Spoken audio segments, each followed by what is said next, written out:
धर्म की जय हो। दोस्तों नमस्कार, कैसे हैं आप सभी लोग। दोस्तों आज की इस वीडियो के माध्यम से हम सभी लोग बहुत ही रोचक माताजी की सच्ची कहानी को जानेंगे। तेनाली राम को माँ काली जी का आशीर्वाद। तेनालीराम का जन्म 16वीं सदी के प्रारंभ में धूमलुरु गांव में एक तेलगी भट्ट ब्राह्मण परिवार में हुआ था। हालांकि एक लोकप्रिय धारणानुसार उनका जन्म तेनाली नामक गांव में हुआ था। तेनालीराम का जन्म नाम रामा कृष्णा शर्मा था। उनके पिता गरालपति रमैया गांव में मंदिर में पुजारी थे। बाल्यकाल में ही पिता का साया तेनालीराम के सिर से उठ गया और माता लक्ष्मणा द्वारा उनका पालन पोषण किया गया। औपचारिक शिक्षा तेनालीराम ने कभी प्राप्त नहीं की थी, किंतु वे बचपन में ही बहुत कुशाग्र और बुद्धिमान थे। उनकी वाक्पटुता का कोई जवाब नहीं था। नटखट तो इतने थे कि कोई भी इनकी शरारतों से बच नहीं पाता था। एक दिन तेनालीराम की भेंट गांव के एक ज्ञानी संत से हुई। संत ने उन्हें एक मंत्र देते हुए कहा, पुत्र गांव के काली माता के मंदिर में जाकर मंत्र का 1,00,000 बार जाप करो। इससे काली माता प्रसन्न हो जाएगी और तुम्हें दर्शन दे करके तुम्हें वरदान भी देंगी। तेनालीराम तुरंत काली माता के मंदिर गए और वहां संत द्वारा दिए मंत्र का जाप करने लगे। जैसे ही 1,00,000 जाप पूरे हुए, काली माता अपने 100 मुख के भयंकर स्वरूप में उनके सामने समक्ष प्रकट हुई। काली माता का भयंकर स्वरूप देख कोई भी सामान्य बालक भयभीत हो जाता, किंतु तेनालीराम भयभीत होने के स्थान पर जोर जोर से हंसने लगे। जब काली माता ने हंसने का कारण पूछा तो वो बोले, माता मेरी तो मात्र एक ही नाक है। जब मुझे जुकाम हो जाता है तो मैं बहुत परेशान हो जाता हूँ। आपके तो 100 मुख होने के कारण 100 नाक हैं और हाथ मात्र 2। मैं सोच रहा हूँ कि ऐसे में आप क्या करती होंगी।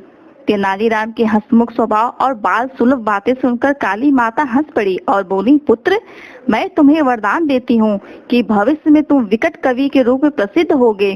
तुम्हारी बातें हर किसी का मनोरंजन करेंगी। तेनालीराम बोले, वो तो ठीक है माता, लेकिन इससे मुझे क्या प्राप्त होगा। आप मुझे कोई और वरदान दीजिए। तब काली माता हाथों में 2 कटोरे लेकर के तेनालीराम से बोली, पुत्र इन 2 कटोरों में से एक में ज्ञान है, दूसरे में धन है। मैं तुम्हें दोनों में से एक चुनने का अवसर प्रदान करती हूँ। माता काली की बात सुन करके तेनालीराम सोचने लगे कि जीवन में ज्ञान और धन दोनों की आवश्यकता है। यदि दोनों ही वरदान मिल जाए तब तो अच्छी बात है। तेनालीराम को विचार मग्न देखकर काली माता बोली, क्या बात है पुत्र, किस कटोरे का चुनाव करना है ये समझ नहीं आ रहा है। तेनालीराम बोले, ऐसी बात नहीं है माता, चुनाव करने से पहले मैं बस एक बार दोनों कटोरों को अपने हाथ में रख करके देखना चाहता हूँ। काली माता ने जैसे ही दोनों कटोरे तेनाली के हाथ में दे दिए, तेनाली ने झटपट दोनों कटोरे को अपने मुंह से लगा लिया और उसे गटक गए। इस तरह अपनी बातों में उलझा करके उन्होंने काली माता से दोनों वरदान प्राप्त कर लिए। माता क्षमा करना, जीवन में ज्ञान और धन दोनों की ही आवश्यक है, इसलिए मैंने दोनों ले लिए।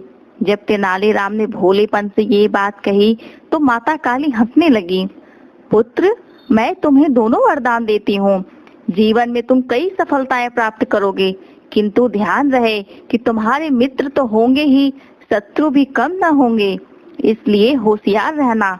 इतना कहकर काली माता अंतर्ध्यान हो गई। आगे चलकर तेनालीराम विजयनगर के राजा कृष्णदेव राय के प्रिय मंत्री बने। उन्हें लोगों का बहुत स्नेह प्राप्त हुआ और धन संपदा की भी कमी न हुई, किंतु उनके जीवन में शत्रु भी बहुत रहे जो उनके विरुद्ध षड्यंत्र रचते रहे। तेनालीराम भी अपनी चतुराई से सदा उन्हें मात देते रहे। दोस्तों यह सच्ची कहानी आप लोगों को कैसी लगी। दोस्तों अगर वीडियो पसंद आए तो एक लाइक जरूर करिएगा। कोई प्रश्न या कोई सुझाव हो तो आप कमेंट बॉक्स के माध्यम से हमसे पूछ सकते हैं।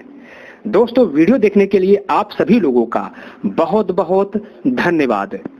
जय काली माँ।